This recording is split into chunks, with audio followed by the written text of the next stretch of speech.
Hey, Kindred. We're going to take a short break from recording Path of Night between Season 2 and Season 3. During this break, Rob will storytell the Chronicles of Darkness miniseries with Erika, Garrett, Lex, Rebecca, and Tim as our players, and we will also release more Path of Night related content. We'd love to do Path of Night Q&A, so please send any of your questions to our email, our Facebook, our Twitter, or even send over a coffee donation if you would like to do so. We request that you send us any submissions by March 30th. As always, thank you for following the Path of Night. Path of Night is an actual play Vampire the Masquerade podcast set in the classic world of darkness. We're all friends, we're here to have fun, but our story can include graphic violence, drug use, sexual content, and other mature themes. We've talked at our table about safety, comfort, and consent both as players and storytellers. We know what to expect, we're all excited to be here, and we want you to feel the same, so listener discretion is advised. Now, let's walk the Path of Night. Last time on Path of Night, Ramirez visits Wynn and Britta and explains that Weathers has rescued Jade. Though the two kindred protest, Ramirez informs them that his group will be facing down Hell House. The three share intel and come to a new understanding. The coterie then gathers and finalizes their plan. Neil, Wynn, and Britta bribe the local wildlife and locate the Sabbat's haven. They stick to their plan, despite the Sabbat's horrific hunting. And as the humanities of both Wynn and Neil slip, the abbot Cynthia appears. Wynn, in one fell swoop, takes the abbot's own life. Wynn was on her way out after successfully annihilating the abbot. Neil was an astral projection, and Britta had initiated a summons on Johnny. And Miles was going to be heading with Johnny. Beginning of the round? I think we're going to go straight to the top of the round. My initiative would then change to 18, as I will be spending a celerity this round. Understood. Johnny? I rolled a 1, so I'm an 11. 11. Miles? 15. Top of the round goes to Britta. Britta, what are you doing? I am initiating my plan to pick up Neil. Regardless of whether he chooses to return to his body, I need him to not be prone. And my plan is to start trying to hide with him, but I don't know how much of this I can accomplish in this round. Okay, so you're like running into cover? I am picking him up and trying to run him into cover. Okay. Next on initiative is going to be 3 characters who all have the same initiative. It is Neil, Jorge, Miles. So Neil, why don't you go?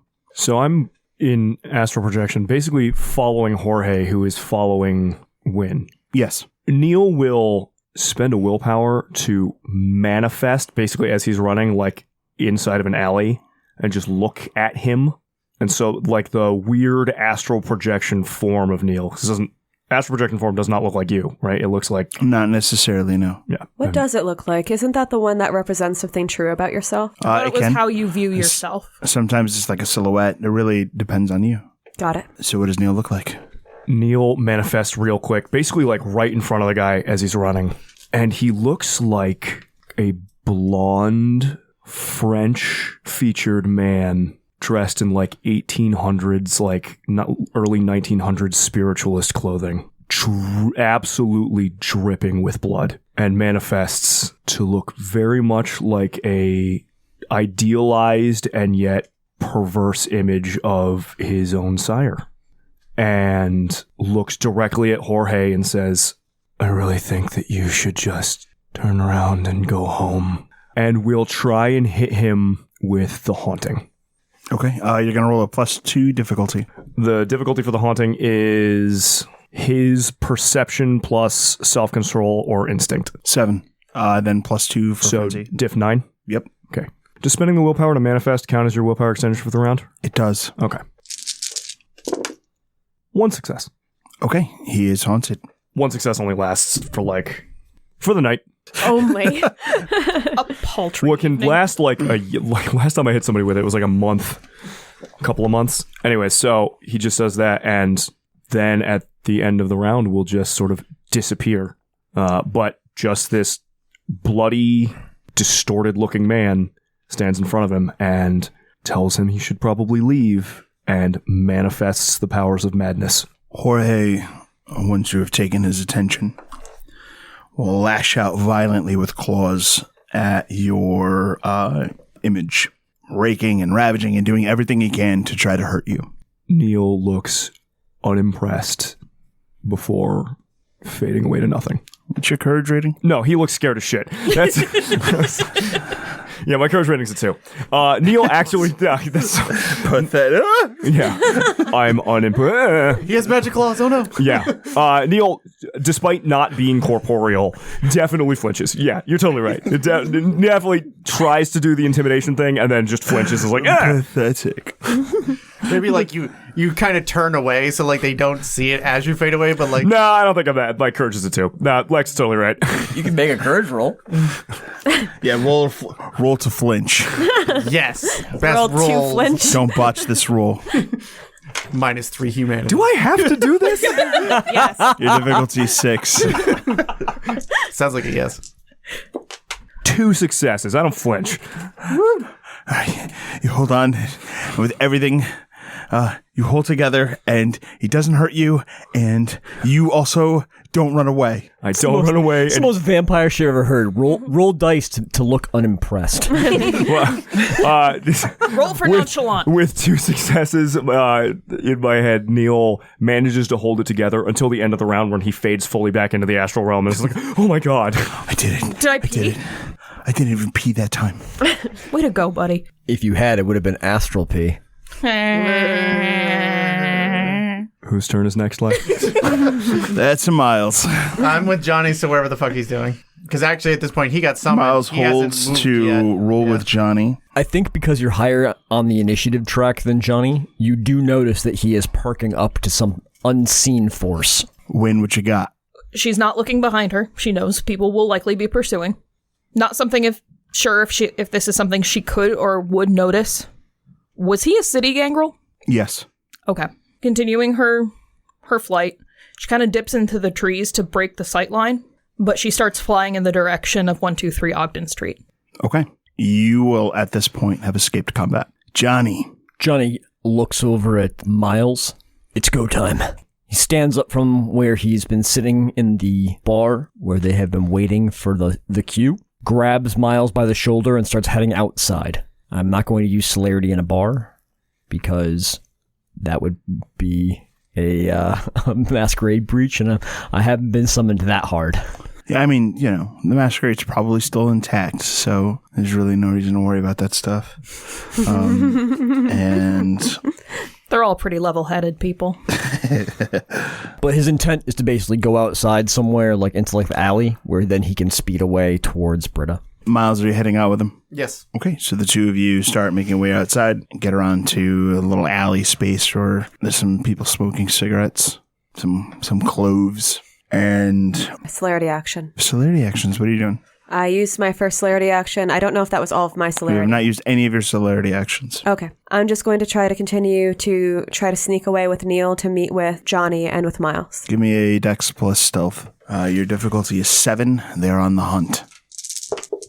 4 successes. Okay. You will actually make it back more towards where Johnny and Miles are likely coming from. At this point, you're out of combat. I continue with that same action. Okay.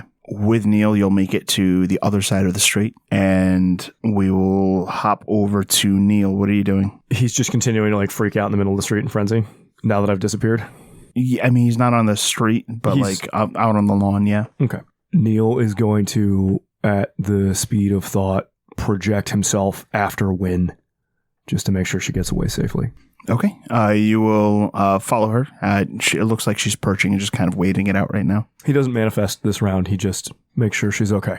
As Britta is carrying Neil, she has his arm slung over her shoulder, and the tip of his ear is within the side of her vision, and kind of catches for a second, just it looking a little odd, but she's got an objective. Miles. We're generally within brisk run walk thing to them. Yeah, you can actually now see Britta and Neil across the street. Neil looks down. Let's move in. It seems like I'll start moving towards her and keeping an eye out for anybody that's pursuing them. Johnny, what are you doing? Johnny sees the two of them and kneels down. Yeah. He will rush over to Britta's side and basically kind of scoop Neil up off of her. Is he okay? He'll kind of like search over his over Neil's body to make sure that there's to look for where he assumes he's been injured. Then immediately switch to where's Wynn? He's an astral. She's an air. Wait, so what happened? All right. Were you successful? Britta looks down, and it takes her a minute to pull herself together before she can kind of look almost back up to Johnny, but she's more looking at his chin while she's talking than actually making eye contact. And she says, "Yeah, we got it done. Cynthia's gone." Johnny nervously kind of looks around for other members of the pack, having kind of now having put together the fact that howl he heard was the pack realizing that their abbot is dead.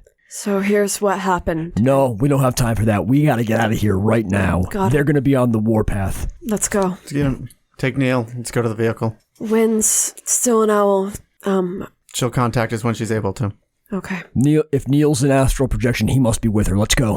Miles, what car do they go to? At this point, it is probably the Chevy Blazer we've been using around. The most indescript vehicle that I own. The slightly raised Chevy Blazer. And that's the vehicle we head towards. Has a nice place where we can just slide Neil's body in. So once we get there, I'm hoping we'll get filled in. Britta's looking for Johnny to get in the front seat before she starts up. Yeah, Johnny will put Neil in the back, jump into the driver's side, and then take a pretty circuitous route out of here, trying to make sure we don't have any tails or anything. You drive out, and you can't help but keep looking over your shoulder because some of these guys can't actually be seen by anyone but Neil. But after a little while, without any attacks, you start to get a feeling that things might be safe.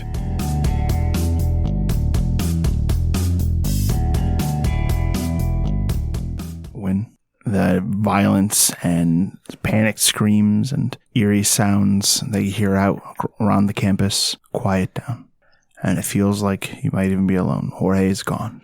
Wynn heads in the direction of Hell House. She doesn't make it all the way there. That is a horrible, horrible place to be. But if she did have someone on her tail, that's probably where she'd want to lead them. And she kind of finds that penumbra of where the spiritual plane and the Shadowlands start to sicken around the house. And she kind of perches in the woods on the good side of it. And she just kind of sits as an owl for a few minutes. She kind of shakes her head and kind of clear any viscera off of her beak. For curiosity, are you looking towards the house or the path to the house? She's kind of got her head on a swivel. She's an owl, so she might be being pursued. So there's not anywhere she's really not looking. Gotcha. She doesn't like looking in the direction of the house, but she does glance it from time to time. And she just kind of sits for a few minutes. She sits long enough to verify that she is not being pursued by anything gangrel. Ideally anything, but specifically anything gangrel. And she kind of curls her feet up onto the branch, kind of adjusting in her owl body as she begins to transform back. And her mind it's a beehive at this point. There's so much buzzing.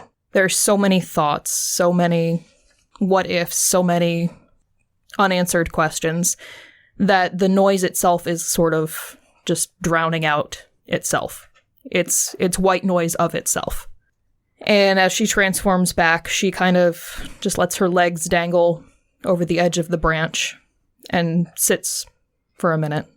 She knows that she should feel something from seeing Jorge's face as she killed someone he cared about, and she doesn't. While you sit alone watching the house, there is very suddenly a flashlight shining up on you from down below. You did not see this person there before. Neil, neither did you. Interesting. And looking up at you with a dumbfounded expression is Ramirez. Were you just a bird? Yeah, I was. Hey, Ramirez. Hey, are you okay? Qualified term, I'm physically intact. It was one of those really nervous kind of jokes. I'm in a weird state right now, I'm sorry. You look kind of sad. That's a good thing, I think. I think it's good that I look sad. I should be sad. I should be upset. And if some part of me is feeling it, maybe I'll feel it for real sometime.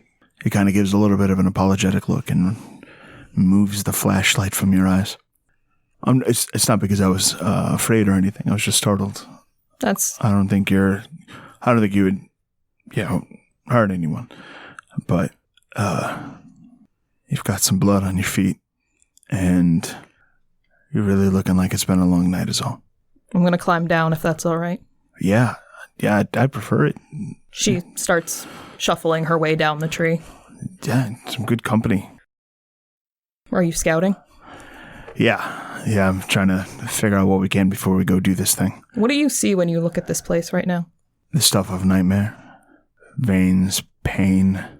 There is something monstrous that's here. And it's twisted everything so much. Not that it's like corrupted or made the place bad. It's worse than that. This place is part of the monster. Wynn doesn't really... The edges of her mouth kind of twitch up like she's not happy, but kind of relieved that he can see it's as bad as she sees it. You see that too, huh? Yeah. I mean, it's kind of why we've got to do the thing we've got to do. In the astral realm, Neil is listening to this whole conversation, and he just has a very confused frown on his face. By the way, you're in the astral plane at the house. So everything Wynn has described before is there. The place is twisted, sick. The house is there. And every now and again you see like something opens the window from inside. Something opens the door from inside. The house has eyes. The house slowly reaches for the world around it. And all sorts of things that houses aren't supposed to do. In an odd way, the three of you sit in the dark looking at it together. Neil watches the movement of the house in the realm of thoughts, but mostly his eyes are on Wynn and Ramirez, watching from the outside in with a curious frown, like he looks a little bit lost himself. Wynn, shuffles her feet on the ground, not consciously trying to wipe the blood off, but probably some part of her is. Do you guys have a timeline? Suarez will know. And when it's time to go, we go. Actually, this is really the first time I've seen anything change about this house in a while, you being here. So that's neat and interesting. I was being followed. Figured this would be a good place to dispose of someone. Well, I'm glad you're safe. Glad you are too. She says that with gladness that doesn't quite reach her eyes. He turns to walk away and then stops and looks back. This is going to sound weird, and I don't mean to, but I guess we're kind of a couple weird people. But, if you ever want, some clothes, a place to stay, I'd be happy to help. She tries to smile. I really appreciate that you want to do that, but I wouldn't do that to you. It's no problem for me. It would be. I just, I think people should help people. Themselves. It kind of gives you a look. And others. And you guys were pretty kind to me one night. So think of it as paying it back.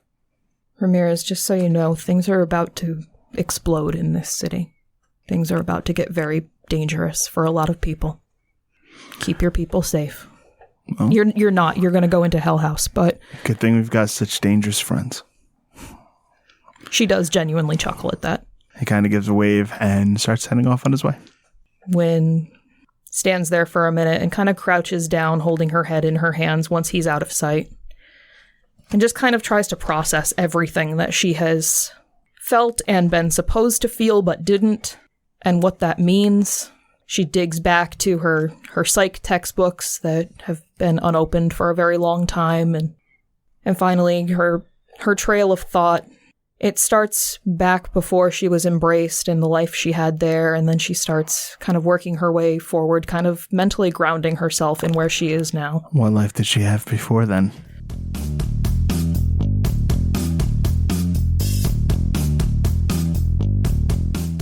Dad was a Korean War vet. When he came back, he opened a boxing gym.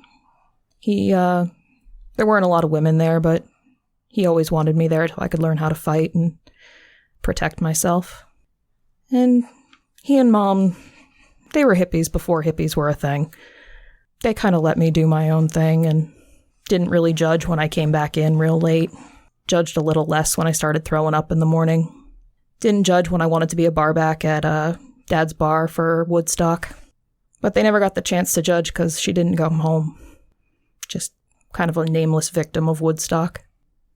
And her mind kind of jumps there, like she doesn't want to remember the moment that she wasn't human anymore. She kind of jumps to the moment of sinking claws and teeth into her sire. Rusty was not the first gangrel she's killed, but the justification for this one was a lot better. And that was kind of the moment for her, was her baptism. It wasn't the moment she became a vampire, it was the moment she took another life for revenge. It was sort of like she'd been carrying a burden for a very long time, and in that moment she set it down. And then, once it was down, she didn't know what to do, so she just kind of picked up the burden and kept walking with it. And she kept walking. And she eventually found Miles. He was a prissy little man. He needed someone dirty to tell him how to be dirty. Someone who could tell him no, or give him the finger when he needed it. Then gradually, Neil and Johnny filtered in, and Joey. She remembers the first moment Joey trusted her enough to slip his little hand into hers, even though they were both just monsters in the dark. And she protected him like she couldn't protect others. And then she remembers seeing Britta for the first time. Something familiar, but not at the same time. Her brain kind of fast forwards through the past few months and stops on when Kabir showed interest in her. She'd been with other people since being turned, but it was not because they had shown interest. It was because they were there, and she has a reptile brain, and she took advantage of the fact that other people do too. But this was the first one who had actually shown interest and made it known and kept showing interest. And maybe some part of her wasn't as far gone as just being a reptile brain. And then she kind of remembers where she is. And she's kind of blinks and found that she's started sinking partway into the earth. Just so desperate to ground herself that she's literally grounding herself. As Wynn is thinking about the past and Kabir and begins to fade into the earth, Neil's voice cuts into her head and just says, "No one followed you. You're safe. Come home." And that's kind of the final key that she needed to kind of open her seagull-y eyes. And she takes a breath that she doesn't need for oxygen, but does need. And takes in through her nose, out through her mouth, and pulls out her phone and clicks to dial Miles.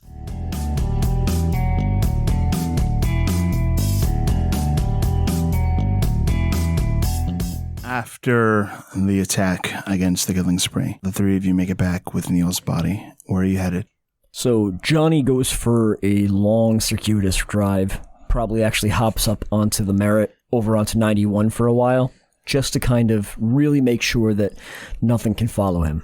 Then they head back in and head towards the cafe, which is where we've currently been staying, correct? Yep. He parks off a safe distance from the cafe. Hey, Britta, you want to check things out in there real quick? I just want a word with Miles. Britta has been curled up in the back of the car, kind of avoiding conversation, even though she said she would explain. So once she's given that as an excuse, she pops out of the car, nods back to Johnny, and mutters, "I'll be back."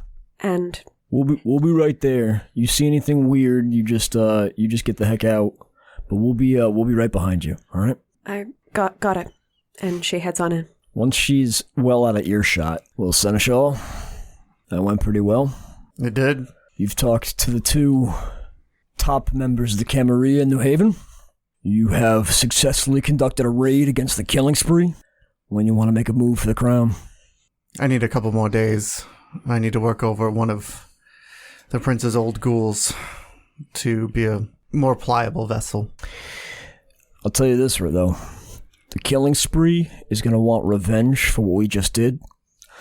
The second they get a chance to make a retaliation, the fact that we killed their abbot is going to look less like a victory. You need to make this move faster than you want. Maybe a night or so. I could probably do it, but...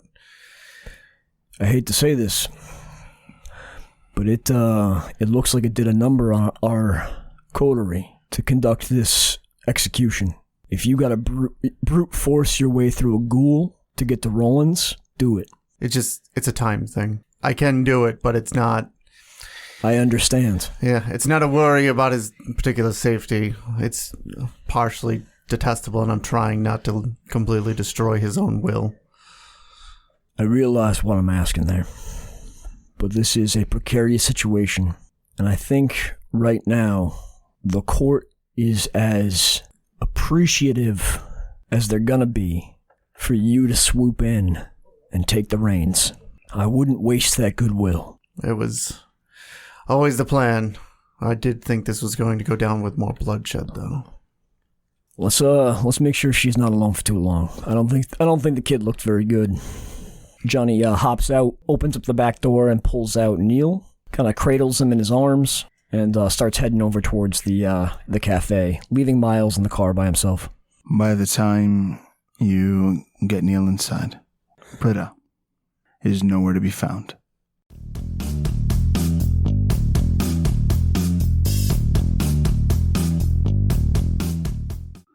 Britta. What's up? You head inside. Yep. Letting the boys talk their politics. Mm-hmm. And what politics? It's clearly not anything of relevance to you. Oh, got it. And as you're, getting ready to maybe put weapons away. Looking around, like I was told. You feel an urge to leave, like you have somewhere to be. And it is an overwhelming, soul-crushing urge to leave immediately and go somewhere. Britta doesn't bother putting anything away, cleaning up. She just keeps going. Britta slips out. Leaves out the back. And you go, and you head right over to downtown New Haven, in the heart of the city. And there, in front of the tall buildings and Gothic architecture, there is a very classy limousine, and you feel the urge drawn to the limo. Britta's steps are purposeful. She's following in that irrepressible urge to get to that limousine, and before she knows it, her hand's on the handle, and she's slid into the back. There is someone there with you when you get there. Before I get to the door? When you open the door and slide in, got it. You immediately know there's someone in there with you, and when you look over your shoulder, you see him. He's very well dressed. His long black hair is slicked back, and he looks at you with ice blue eyes. And you recognize Roman Pendragon immediately.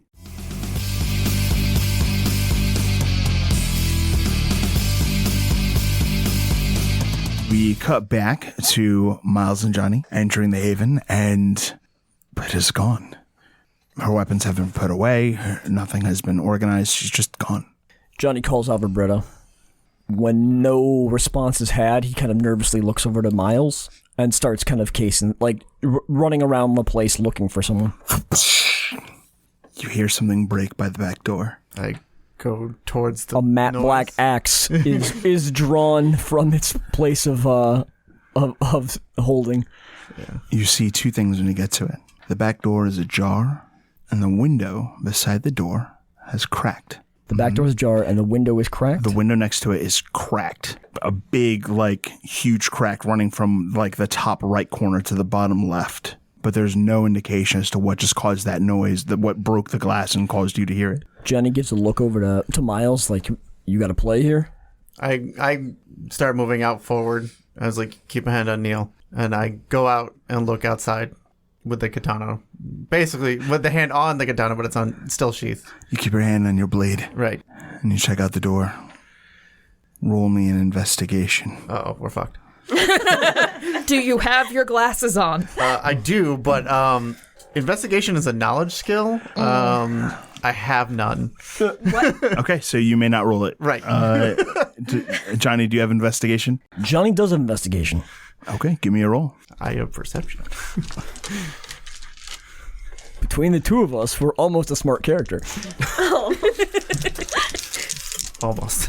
2 successes. With 2 successes, you spot the heel of a boot smudged into silt, like a track left. That's definitely Britta's, and it definitely looks like she was walking at a brisk pace. Johnny will kind of step out into the back behind the outside of the door and kind of look around. Is there any indication of what did it to the window? No sign at all of what caused that to the window. Come back inside. I'm going to give a call. And I'm going to try to call her cell.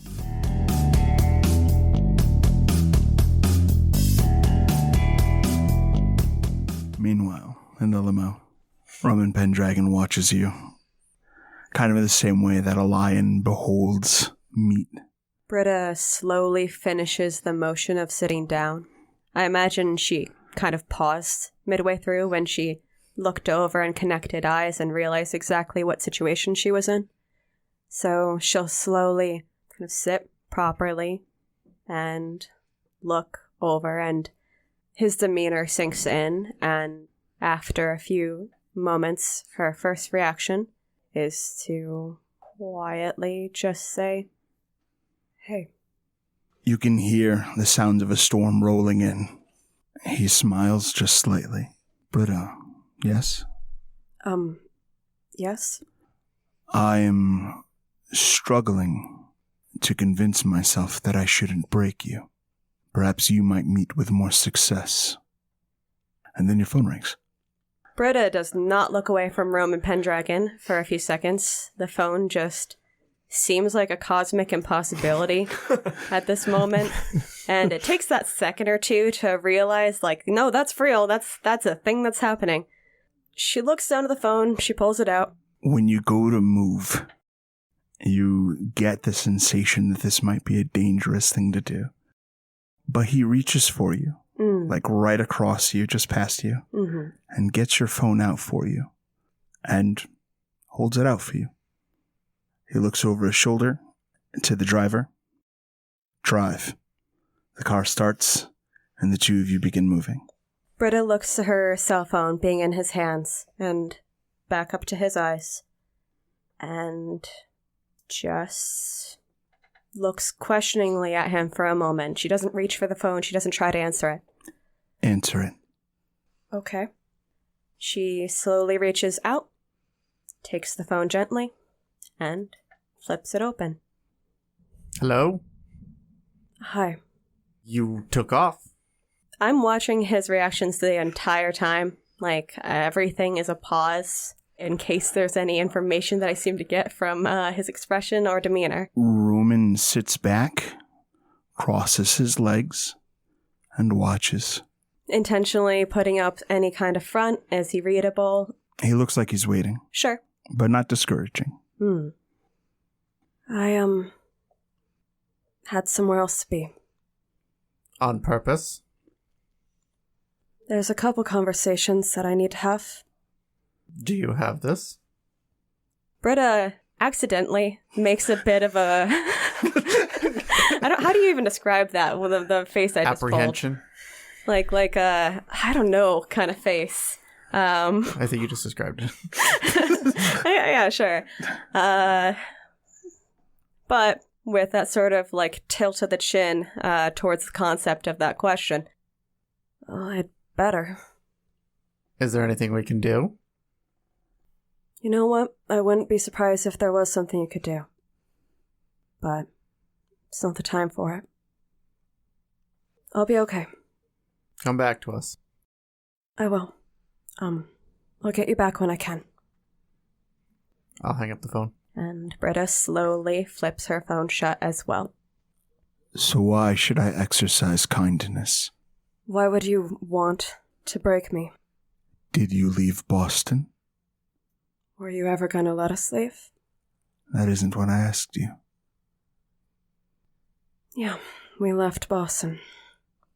Did I instruct you to stay in Boston? You did. And were you taken from Boston against your will? I could try to split hairs and say that we had to for this domain, but we made that choice. and it wouldn't be precisely a selling point to me. No. So why should I forgive you? I think it's got its upsides. I'm listening. You wanted us in Boston because we're useful to you. We're still useful to you.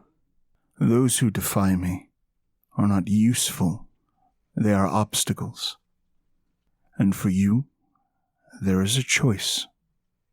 Be useful or be an obstacle. And I understand your coterie has met with remarkable success, but I tend to win my fights, and if roused to anger, you will lose friends. So why should I give you a second chance?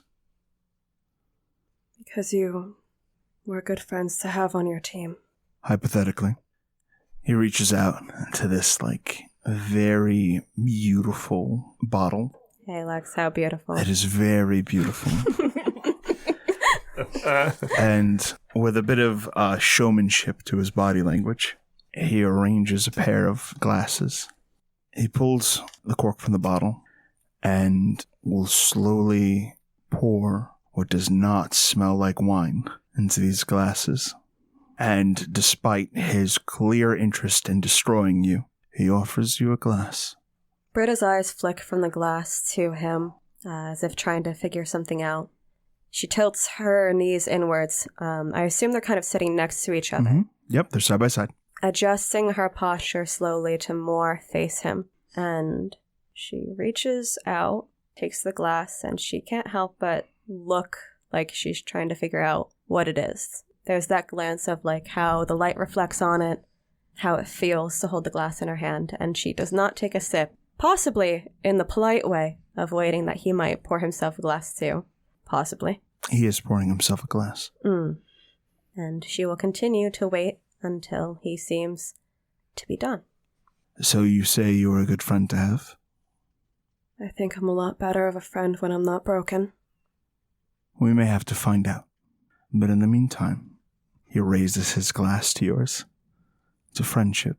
So weighing tilt of the head, before she kind of looks down, almost shyly, clinks her glass with his. Are you wearing body armor? Oh yeah, I'm all decked out and weird. I'm wearing the leather jacket Johnny gave me. I am fully ready for awfulness. He drinks. Mm-hmm. I'll just wait a couple seconds and then take the sip myself. You look dressed for war, he says with some amusement. And he reaches out and with his thumb, he sinks it underneath the left strap of your body armor. Mm-hmm.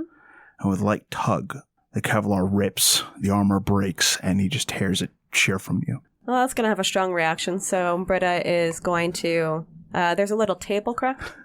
Yeah.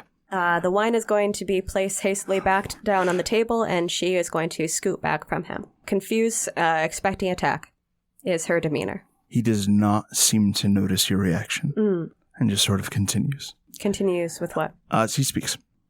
As you are no doubt aware, I have an interest in New Haven. And as I understand it, there are many contenders coming to the domain in the very near future. Last time we spoke, perhaps I made a mistake and wasn't sufficiently clear. But I would very much like to have a positive relationship with your coterie.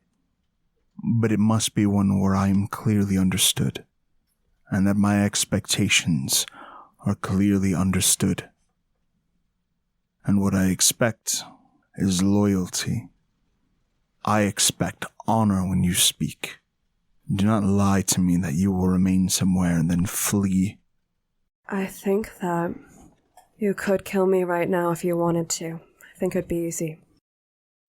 I think that you already showed that you are willing to uphold your word. You summoned me here and... And? I'd like to trust you. If you would be willing to forgive us, that would go a long way to trusting you. I am not without mercy, he says, infamous for being without mercy. As Britta is suggesting that she could try to trust him, she sweeps the hair out of her face that's gotten in the way from scooting away from him. Tries to sort of pull her posture back from protective, but still there a bit. It's still there a bit that she's facing him, but so cautious. Leaning forwards as she kind of gets the last couple strands out of the view of the conversation. He seems to lean into it. And again, slowly, he reaches and begins to collect your weapons, one at a time, confiscating them. Doing the work of collecting them from you himself, rather than simply ordering you to turn them over. She lets him. Tell me, what were you doing tonight? Killing the abbot of the Sabbat Pack in New Haven. And she looks down. The humanity that had stuck by her despite all of that so plaguing her, causing that guilt to come across her face briefly, just at the mention of it. Forget your guilt, child. This is what it means to be kindred. As a reminder, is he path dead? He is so low on humanity, it's actually hard to tell. Ah, okay. Path dead and ultra low humanity actually look the same. Yeah, okay. You have exerted power over your enemies, toppled them, and because of this, those who you cherish can thrive. You will do this countless times. There's no sense in being miserable about it. She shifts a bit. It's not clear where the discomfort lies in those words, but it's nothing that she's willing to bring up. Just watches him, the end of that sentence, slowly nods with horror, resignment. Doesn't want to be agreeing to it, but she clearly sees the reason in it. Call your friend and tell them you'll be gone for a few nights. Okay. Britta picks her cell phone back up and redials Miles. Miles here. Cheeriness of Miles's response throws Britta for a second before her brow kind of furrows and she just manages, it's Britta again. Situation? I'm gonna have to be gone for a few days. How worried should I be? Is there any visual tell that someone is using heightened senses? As someone who uses it myself. There is not. Great. There's a pause, Miles, before Britta answers. I think that I'm gonna do my best, alright? I'm getting the sense that we should not interfere.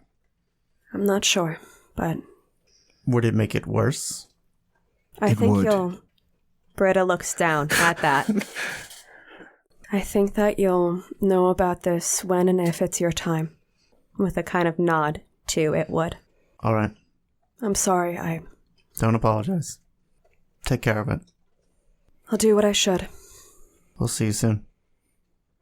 Bye.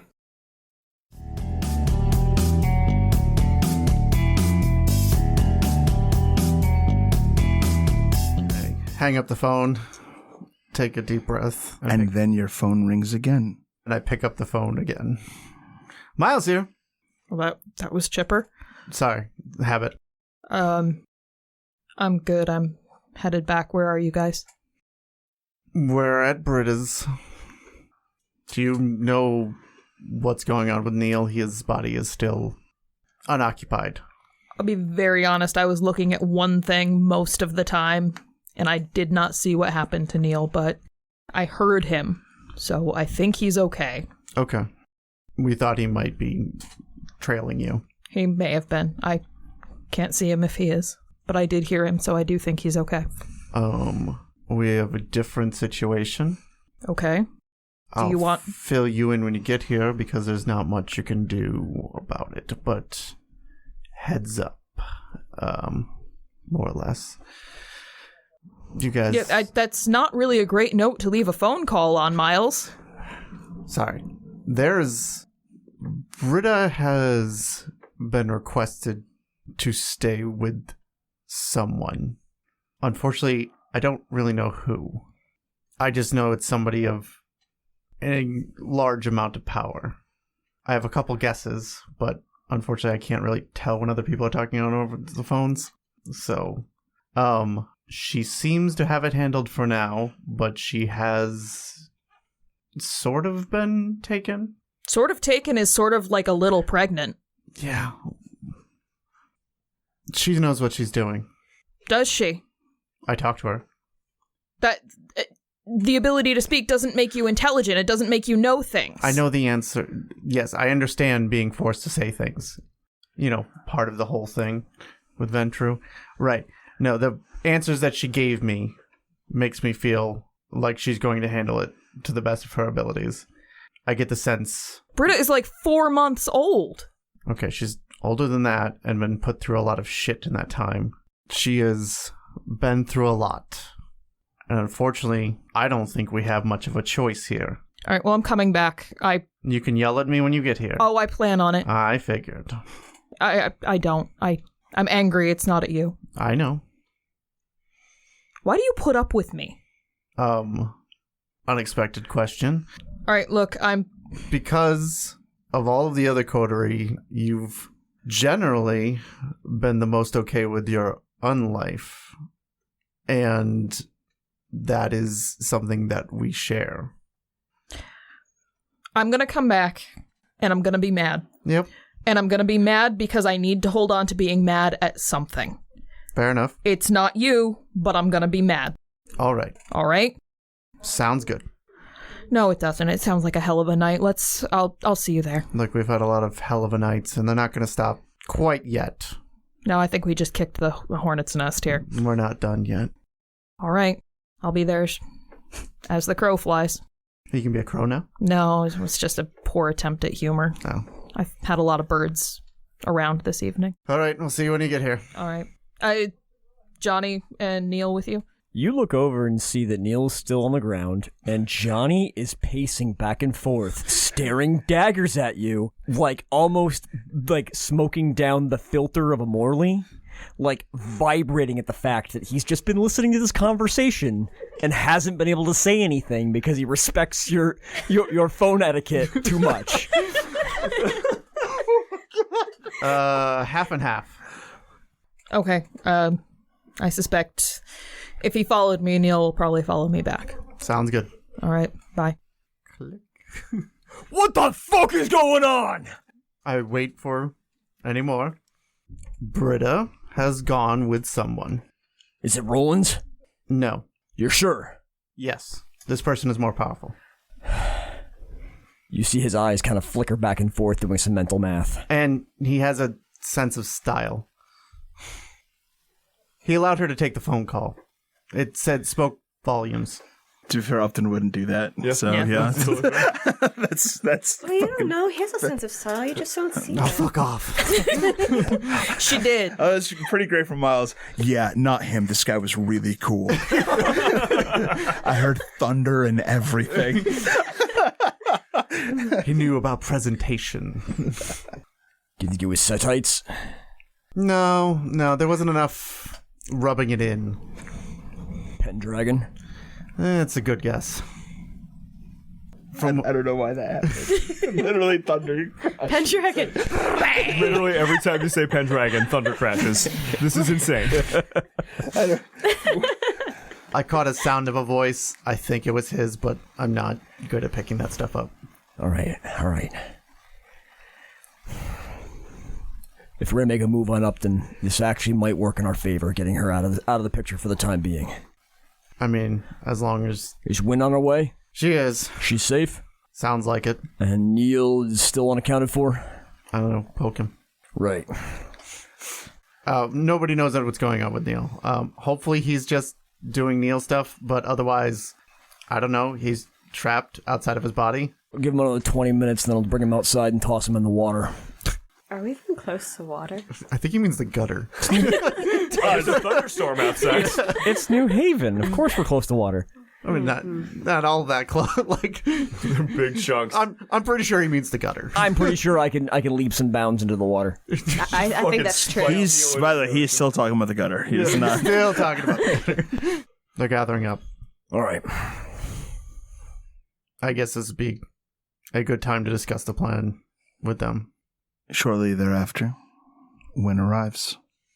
Moments before Wynn enters Britta's haven, Neil's body sits back up and looks around. Oh, he's back with us. You're just about to take a swim. What? Why? Make sure it's him. Make sure who's what him? How are you going to do that?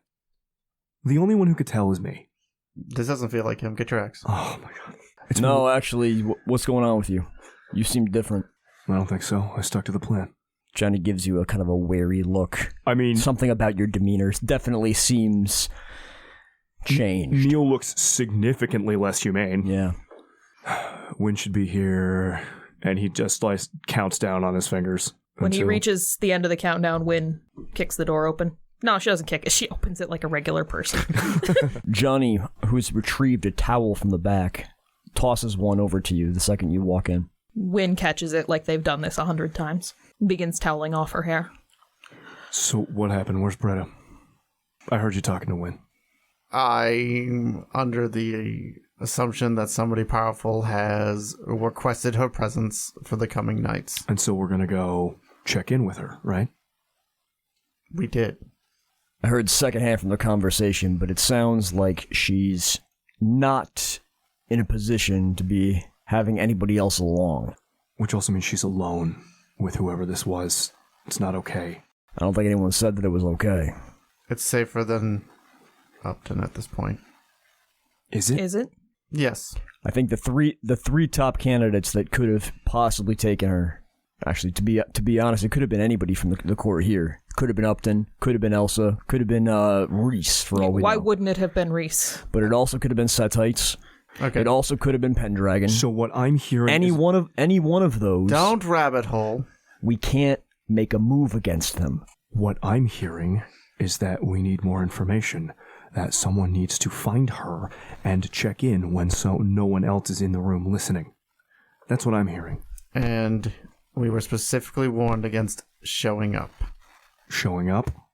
Were we? Yes. By who? Whoever she's with.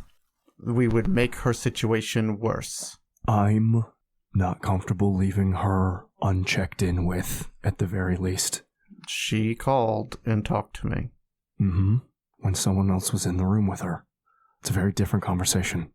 Okay, like I told Wynn, I know how that kind of stuff works. I'm not even talking about domination. Yeah, I'm also talking about coercion. I'm talking about, physical threat while you're there. Exactly. We don't have to do anything if we're just looking, right? Do you know that he can't see you? No. Seems like a big risk if it's going to get her into more danger. Would he be able to tell it was me? I don't know. I don't either. But I can at least find out. I was just thinking I'd be a bird. Someone kidnapped a member of our coterie. And she said under duress that she was fine and handling it. I don't trust that. Actually, she didn't say she was fine, but she said she was handling it. Your discomfort is noted.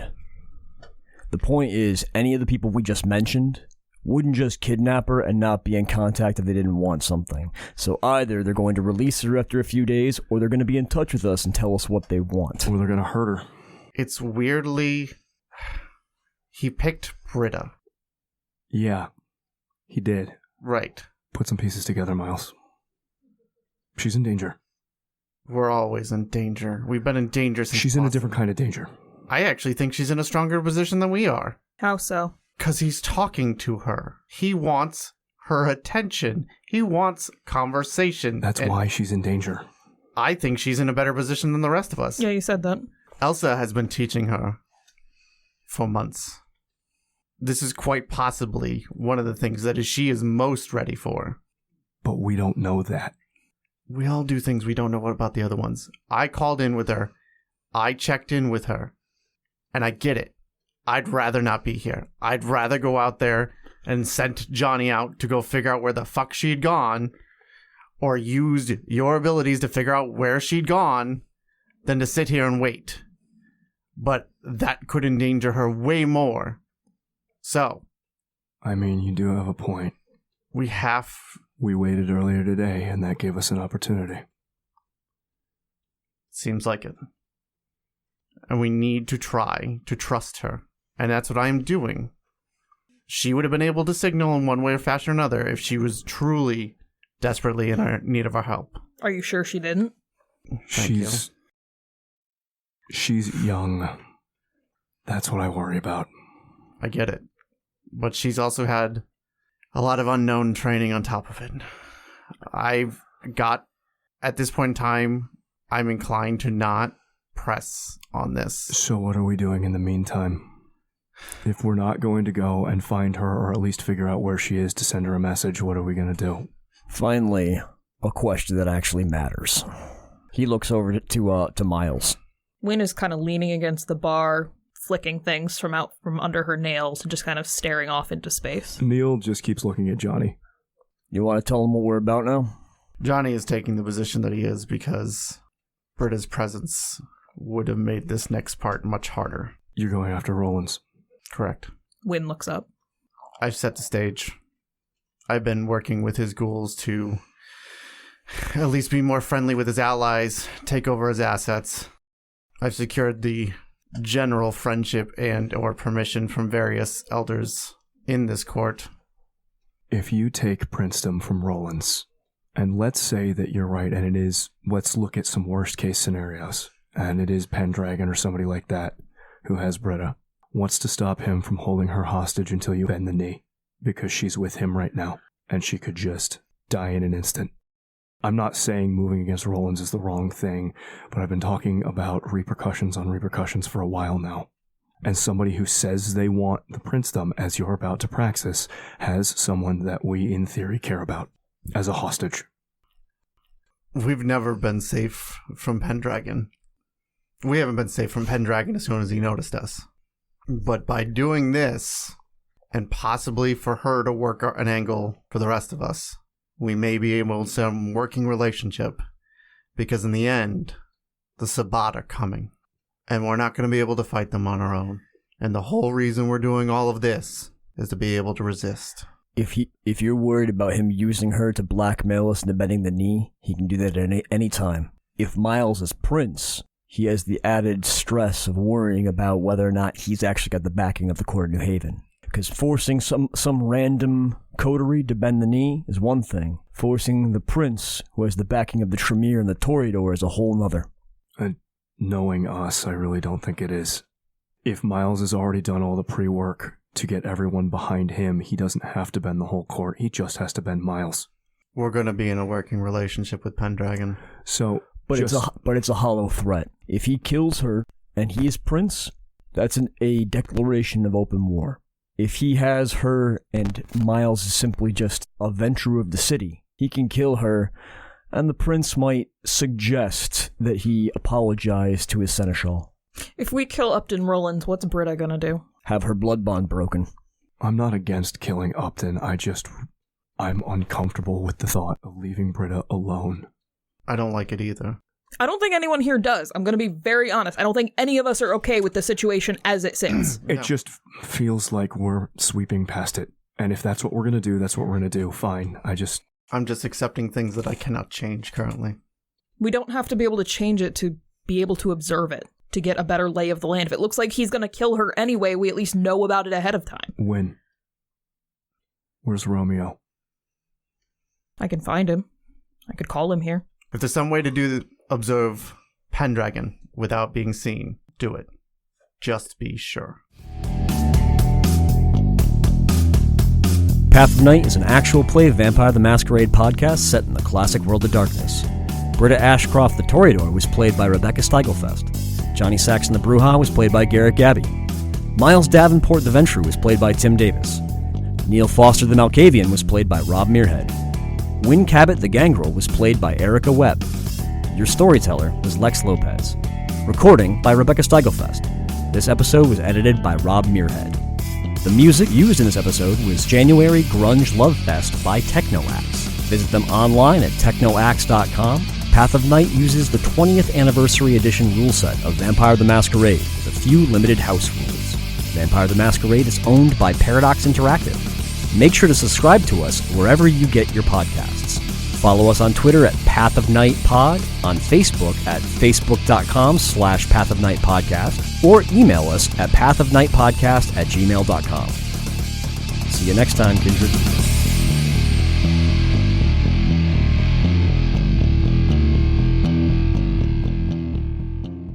Miles here. Tim, what the fuck? Every time.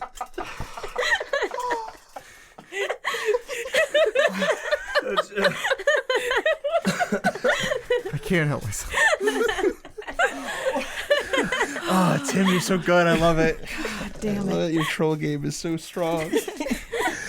Oh, so proud of you.